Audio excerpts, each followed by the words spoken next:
Hello, everyone. Welcome to another edition of the Ohio Guys here. I'm Christian Ocampo, and today I'm being joined by Mikaela Krantz. Hi Hi, guys! how are you doing? I'm doing well. I'm great. Today's a good day. Well, this recording time it's Friday, so things should be easier now. Yeah, we've got the weekend ahead of us. So, got a few questions we'd like to ask you.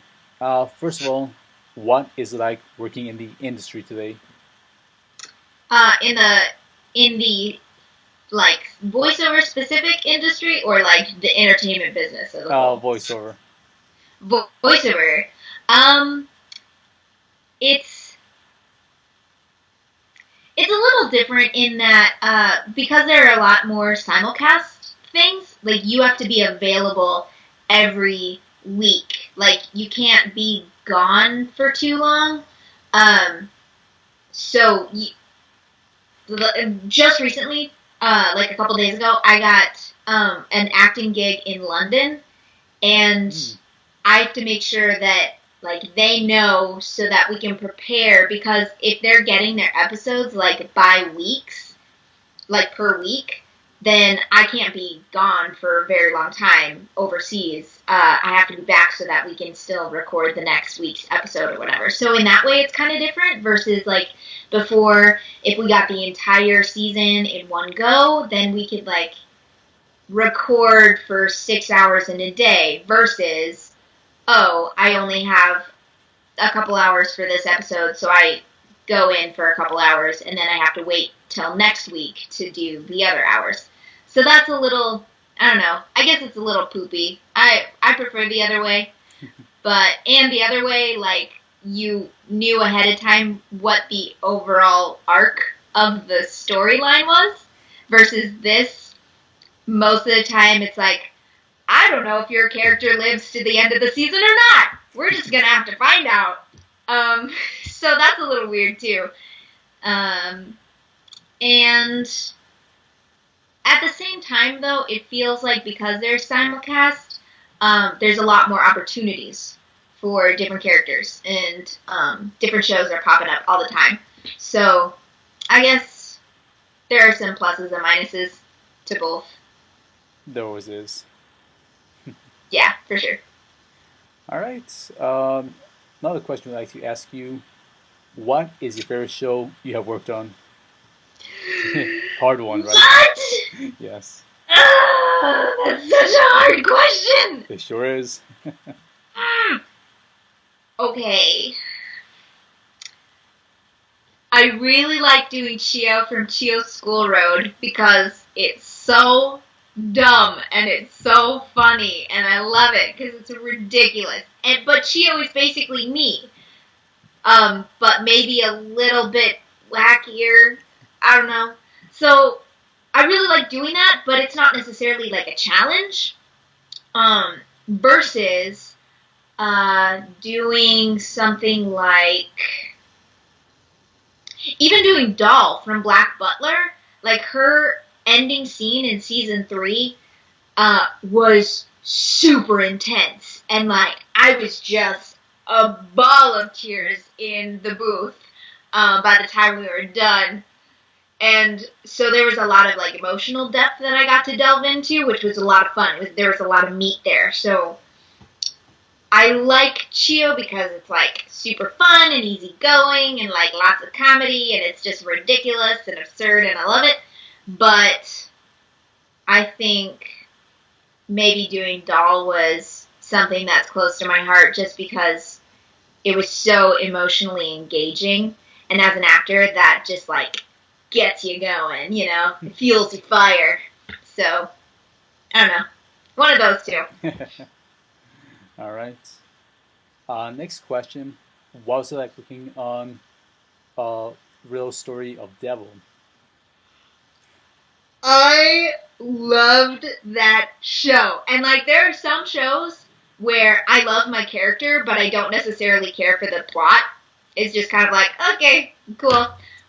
But Riddle Story of Devil, not only did I adore my character slash characters, because she was basically two people in one. Mahiru was so weird with her little, like, locking things in invisible boxes and this, like, very soft-spoken whatever.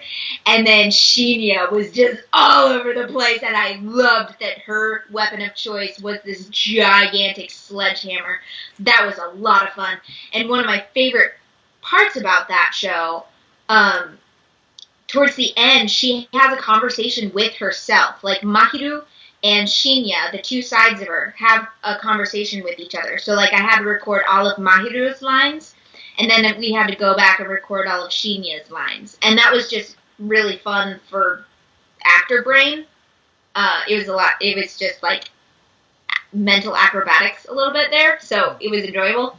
But not only did I like those characters and doing the Banba split personalities, but I just enjoyed the storyline as a whole. Like, I loved just watching that whole season. I loved the backstories of all the different girls. I loved the plot. There was something about it that was so engaging. I loved that, like, it was all just female assassins. It was because, especially, I was classically trained, so I did a lot of Shakespeare, and, like, even in other stage plays, I mean, there aren't a lot of stage plays where the majority of the cast are played by men, or women. It's mainly, like, male-dominated. Especially in Shakespeare, it's male-dominated. There are a few female characters, so it was just really refreshing to have an entire season of female leads in that show, which I just found super engaging. So I really liked that show a lot. All right. The end. Yeah. Another show we'd like to ask about. What was like working on Ultimate Otaku Teacher? Ultimate Otaku Teacher was awesome.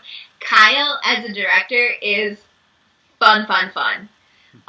We're constantly cracking jokes in the booth while we're recording. And Suzune is just a lot of fun whenever she gets pissed off at her brother and, like, wields her baseball bat. I love characters that wield weapons that they use to bludgeon other characters with. That's one of my favorite things to do. And then Anthony Bowling, who played like the lead, who played my brother, we would do a lot of bombs, which probably a lot of people are familiar with, but if you're not familiar with the bombs, you've got the script, and you go in to record your lines, and the script has all your lines, and then say the other person who's in the scene hasn't recorded their side of the dialogue yet, you can say, oh, I've got this really raunchy or dirty or stupid line to, like, replace the original line in. Just something stupid, like, oh, my butt itches, or whatever it is. So you record that, and then when that other person comes in to record their side of the dialogue, they'll get the bomb instead of the, like, original line that it's supposed to be. And we're trying to, like, mess with each other and make people go up, make people laugh and stuff. So Anthony and I were constantly, like, dropping bombs and stuff, and the director, Kyle, was really, he would have us, like, throw bombs in there too. So it was a bunch of bombing each other. Lots of explosions everywhere. That was a lot of fun. That was a really, really cool show too. I liked it a lot. All right. Another show I'd like to ask you about. Cardcaptor Sakura. I loved Caro. I recently was telling people that, like, every week doing Caro, he was like my antidepressant. I was so joyous after leaving the booth, after recording an episode every week. And Caitlin Glass is an amazing director. She's very encouraging to kind of... Well, Caro is one of those characters that, like, I was allowed to play with. And I tend to have a very, like, youthful little boy energy, more just like in everyday life. That's just kind of how I carry myself. So it was really easy to access his energy. And then she was awesome at just letting me, like, play around.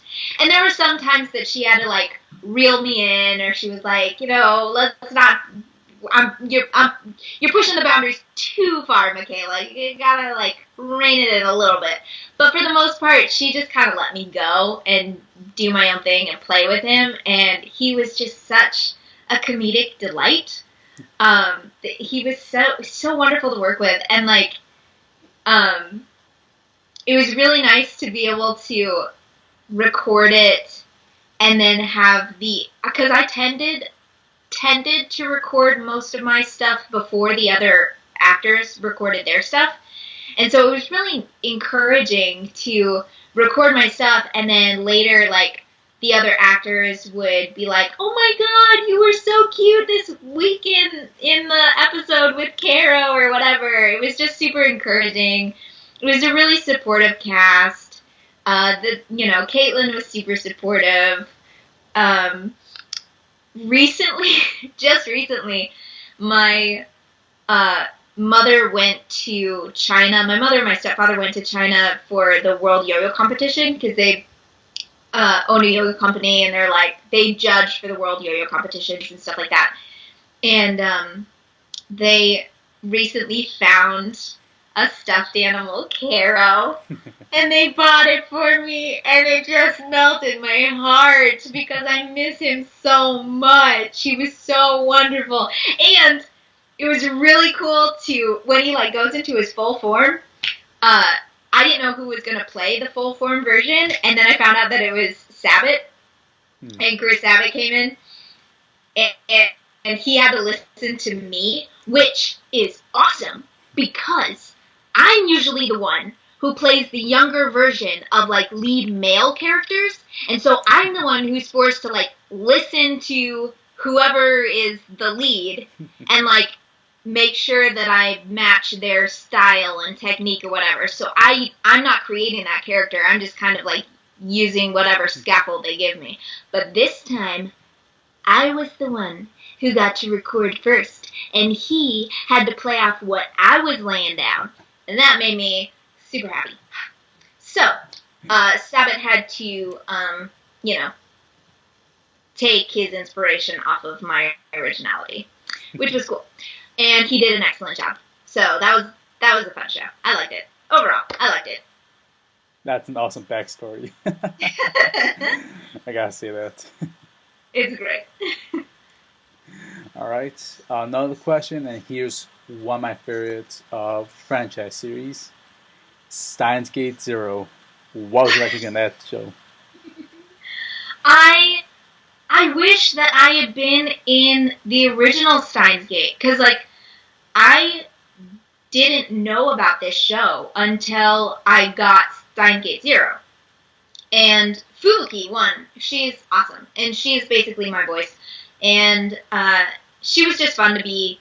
Honestly, Steins Gate Zero for me wasn't a crazy challenge or anything, because though I did cry in an episode, and I don't want to spoil it. No spoilers. But I did cry in the booth. And so, but for the most part, it wasn't too much of a challenge. But I didn't know about it until Steins Gate Zero, and I got cast in that. So I went back recently and was watching the original, and I love that show. It is so good. And I am so jealous that I didn't get to do, the Steins Gate season. Just because the plot is just fantastic. It's so deep and entwining and stuff, and it's so, Whovian. I love Doctor Who, and so I loved that it was all time travel, and I'm super big into sci-fi, and I'm trying not to curse, and all that jazz. So, I was really happy to be involved in that show, and Chris is a fantastic director. There's just something about the way he asks for what he wants. He's funny enough without going into frivolity, but he's also stern enough without being discouraging. So he's got that nice balance of serious and comedic and stuff that you feel comfortable like trying stuff out, but he is really good about explaining what he wants from you. And like just giving you the pertinent information, not going into like all kinds of extraneous information that you don't need right now for the moment. You know, he's really economical with his direction, while still being like fun. And so he's one of my favorite directors to work with, just because I feel like there's every director has a different language, or a different way of explaining what they're wanting from you. And some of them you like have to think about and translate and be like, oh, okay, this is what he wants. And then some, like Chris, for me, there's something about the way he explains what he wants that I just, okay, I know what you're looking for. So it's all about just reading your director and figuring out, you know, how they explain different things and being able to translate it into your own language and stuff. And for me, Chris and I seem to be on similar frequencies, so it's a lot easier for me to get direction from him and figure out what he wants. But yeah, Steins Gate Zero. If nobody's seen it, like, you gotta check it out. Yeah, one of my favorite series. All right, now, since we already mentioned this show earlier, what was that working on Chio's Road School? Chio's School Road. Oh, School Road. No worries. It's so dumb. It's so dumb, and it's so funny because it's so dumb. Basically, the plot is just every episode, it's her trying to get to school, and crazy stuff happens. The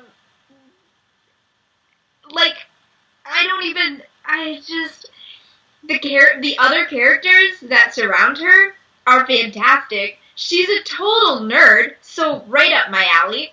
Though she's a gamer, and I'm more like sci-fi books. Like, I'm super into Terry Pratchett, Ray Bradbury, and Neil Gaiman, and Douglas Adams, and stuff like that. And she's like gamer nerd. So like sometimes I don't know references to things, and then Cliff, the director, has to explain it in detail so that I know what's going on. So I feel a little ignorant at times, but I've been able to like. Okay, one of my favorite movies is The Fifth Element. Don't ask me why. I love that movie. But, like, I've been able to sneak in little homages to The Fifth Element. Or, like, I snuck in an homage to Star Wars. I tried, and probably failed to do an Admiral Akbar when he goes, "It's a trap!" But they left it in. So I don't know if anybody would notice that or not. But, like, it's one of those shows where, like, you can leave little Easter eggs for people, and, like, those few who kind of hear it, they'll get a little something out of it. They'll be like, I'm smart. I figured that out, you know? Or, you know, if they don't figure it out, it's still funny. So that's a lot of fun, and Emily Fajardo plays my best friend, Manana. And I don't think I've ever actually talked to her before. Like, ever. I don't think I've talked to her in real life. I don't think I've ever even met her in real life. I've probably just seen her little Twitter icon picture, and that's about it.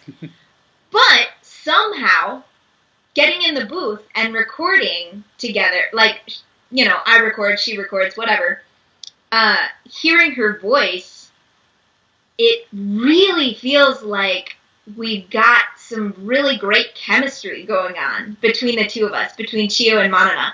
So it's really interesting to have never met this person, but have amazing chemistry in the booth. It's awesome. And Cliff is just a fantastic captain of this ship.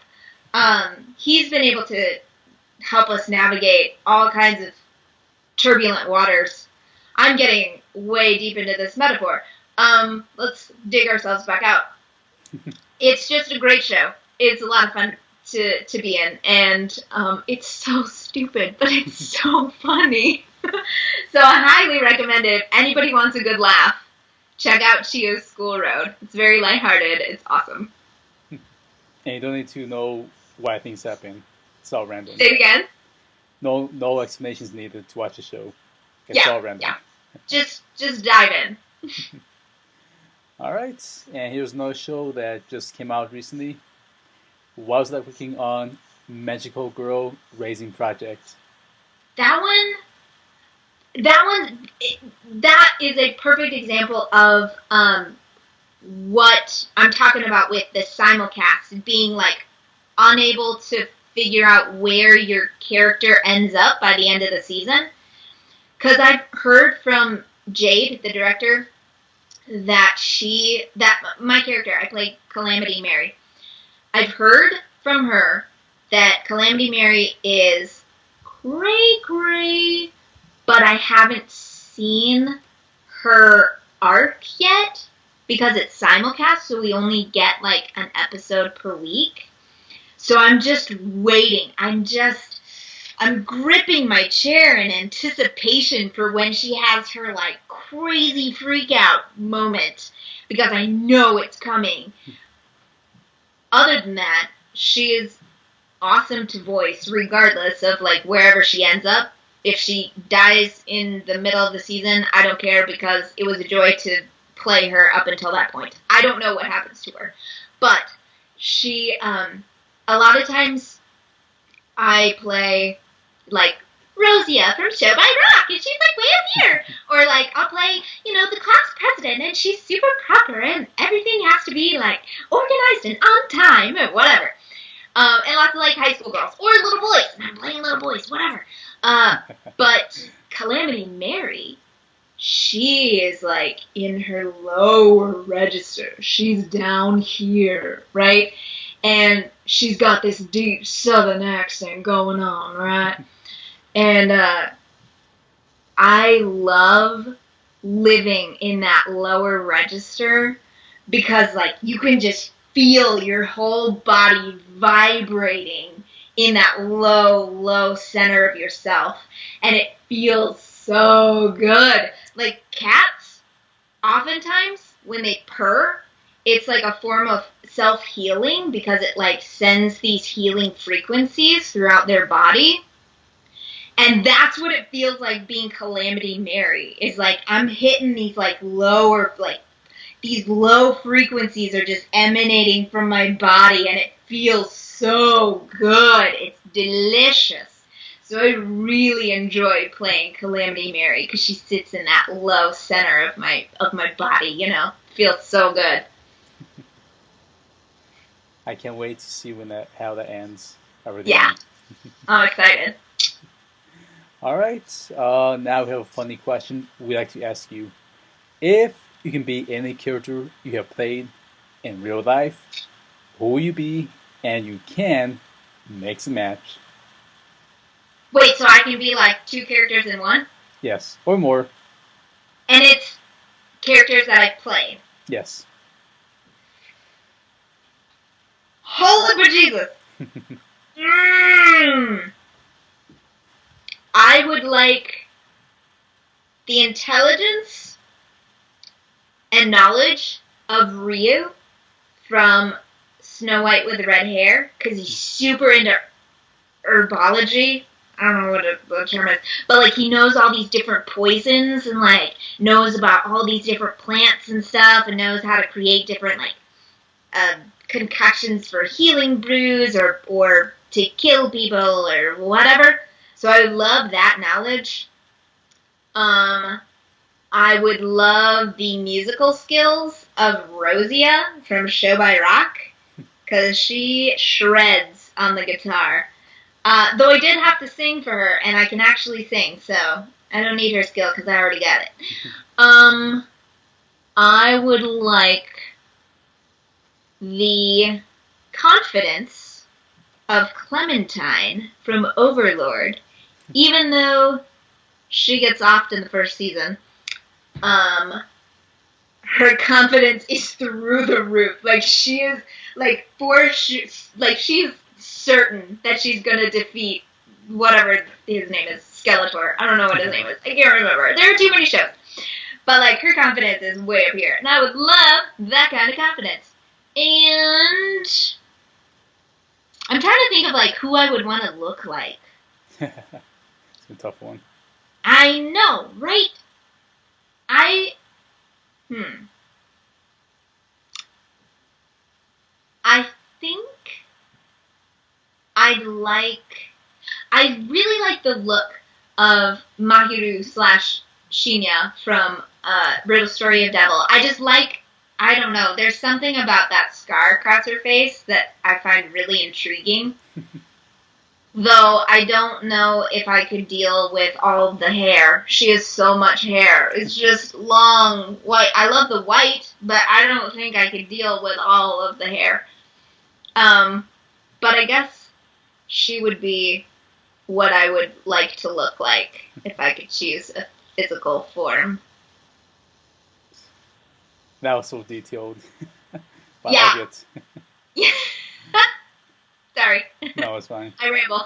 That's awesome, though. I like your combination. Thanks. Appreciate it. All right. Another question. Is there anything else coming out that you can talk about, or anything you want to plug in at this time? Since we are having this interview in the past, and by the time you guys submit it, it'll be the future. I don't know what else is happening. I do know that my character from DSLRay, DSLRay? Desiree. Desiree? Yeah. Yeah, that one. The little Nazi boy. I believe he's coming back.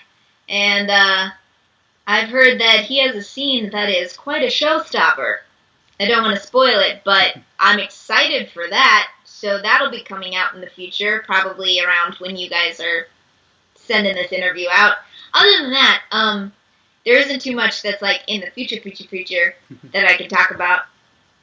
But just keep watching. Keep watching me.